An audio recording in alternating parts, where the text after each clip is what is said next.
Bitter criticism. It's been a long time. It's time to commit to answer for our responsibilities. It's time to read this genocide dossier. Unfortunately, this is our duties as human beings.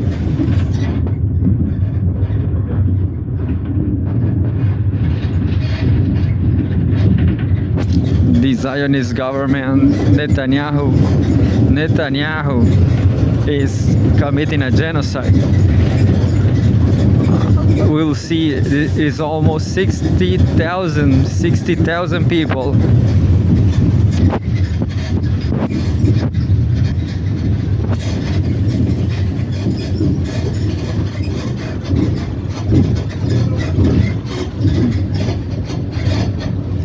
$60,000 people and counting. As usual, there's a streaming a video on Al Jazeera's site app, but I'm not going to listen it. And the video shows a stream for around 20 minutes, I guess. UN member condemned Israel's war. Yeah. An American trauma surgeon gives shocking testimony about medical details of Israel's genocide in Gaza to the UN Security Council. Yeah, it's interesting. The video is interesting. Well, I'm going to read the genocide. In this very day, May 29, major Israeli strikes on central Gaza kill 23 in Budeij refugee camp. At least 55 people killed by Israeli attacks on Gaza since the early hours of this morning, Health Ministry says. This very day is written by Udo Oba, Jamal, Federica Marci, and Tim Hum. May 29. There's the summary as usual.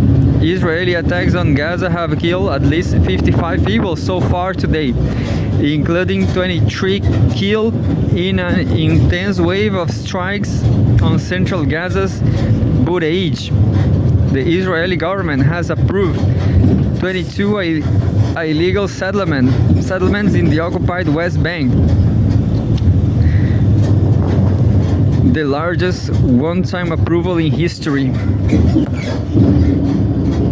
Chaos continues to unfold at 8 distribution points in southern Gaza, with authorities in the strip saying soldiers opened fire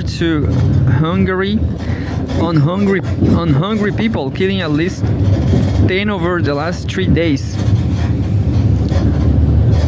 Israel's war on Gaza has killed, what I said before, at least 54,249 people, Palestinians, and wounded 123,492 according to Gaza's health ministry. The government media office updated its death toll to more than 61,700, saying thousands of people missing under the rubble are presumed dead. Yeah, definitely, they are dead. Unfortunately, an estimated 1,139 people were killed in Israel during the Hamas-led attacks of October 7, 2023, and more than 200 were taken captive. And this is Thursday, May 29, 11 minutes ago. Here's what we know about the proposed ceasefire agreement. The U.S. Mideast envoy has said he has, quote-unquote, very good feelings about the prospects of his proposal for a ceasefire agreement between Israel and Hamas, providing a rare glimmer of hope for a halt of the carnage in Gaza. But while Hamas says it has agreed to the framework of an agreement hardliners within Israel's cabinet have strongly opposed the proposal. So what we know.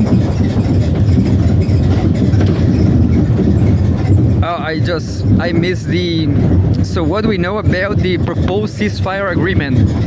Hamas has said that it has reached an agreement with Steve Witkoff, Donald Trump's envoy to the region, on a quote-unquote general framework for a ceasefire. The group said the deal will involve the withdrawal of Israeli forces from Gaza, the flow of aid into the territory, and the transfer of power to an independent quote-unquote professional committee. Once the agreement was announced, the proposed deal will see Hamas release 10 living Israeli hostages and an unspecified number of bodies of dead hostages. In exchange for Israel's release of a number of Palestinian prisoners, the group said. While Witkoff has not released details of the proposal, sources have told Al Jazeera that the release will take place in 2 stages over the course of a 60-day ceasefire. The AP news agency, AP is Associated Press, I guess.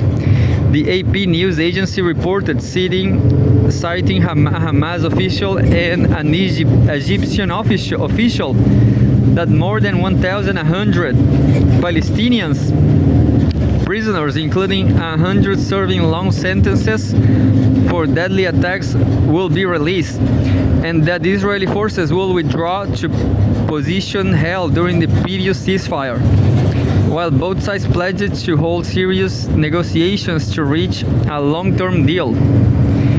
Israel's government, though, has said it will only agree to temporary halts to the fighting to secure the release of hostages, while Israeli media has quoted officials saying the proposed agreement, as reported, was a non-starter.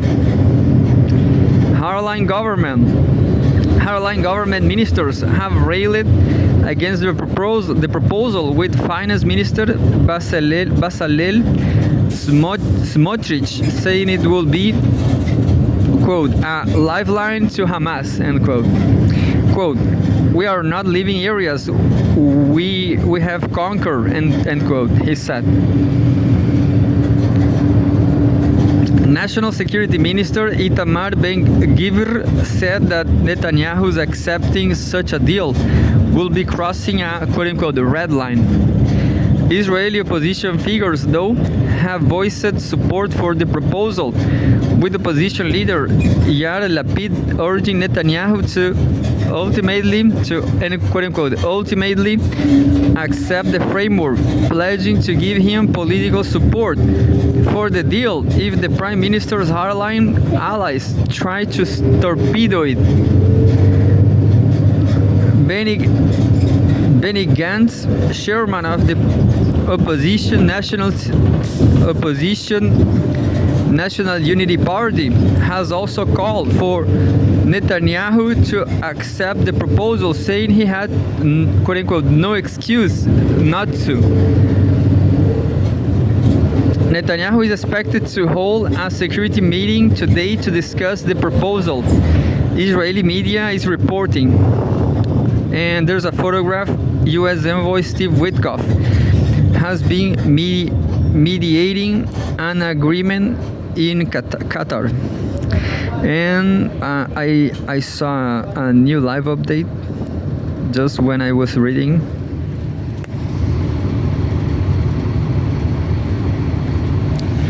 That says, a few seconds ago, quote-unquote, window to prevent famine is closing fast. UNRWA. The UN Agency for Palestinian Refugees, UNRWA, has reiterated its call to increase humanitarian access to Gaza as people across the enclave grapple with malnutrition and growing starvation. Quote, after nearly 12 weeks of siege by Israeli authorities, only a trickle of supplies has entered Gaza. UNRWA said in a post on X, quote, but what made it tough, what made it true false but what made it true false far short of people's massive needs. Unimpeded access for all humanitarian partners, including the UNRWA, is urgently needed. There's even another one, I guess. No, there's not another one. This is just what I just read.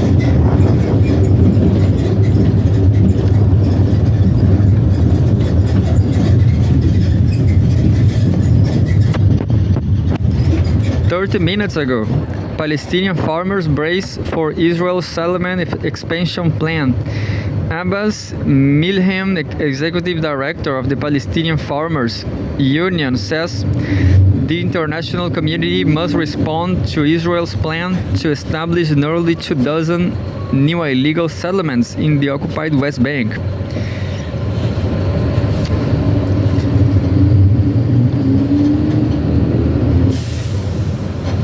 Speaking to Al Jazeera from Ramallah, Milhem said the Israeli settlement push will hit Palestinian farmers particularly hard. Quote, this is the first wave of settlement expansion, and this will bring a big burden to Palestinian farms who are already suffering and struggling to get access to their farmland, said Milhem, who explained that Israel has restricted access to Palestinian lands for decades. Palestinian farmers also have faced a wave of quote unquote increased settler violence, he said, including harassment and fatal attacks.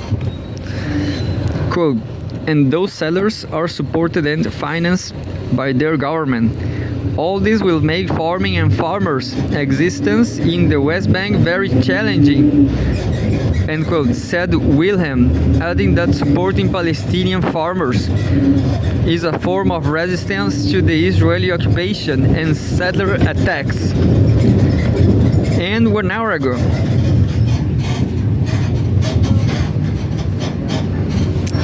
photograph. Palestinians displaced by Israel take shelter in tents in Khan Yunis. A Palestinian woman displaced by the Israeli military offensive cooks as she takes shelter with her children in a tent in Khan Yunis, southern Gaza Strip. And there's photographs.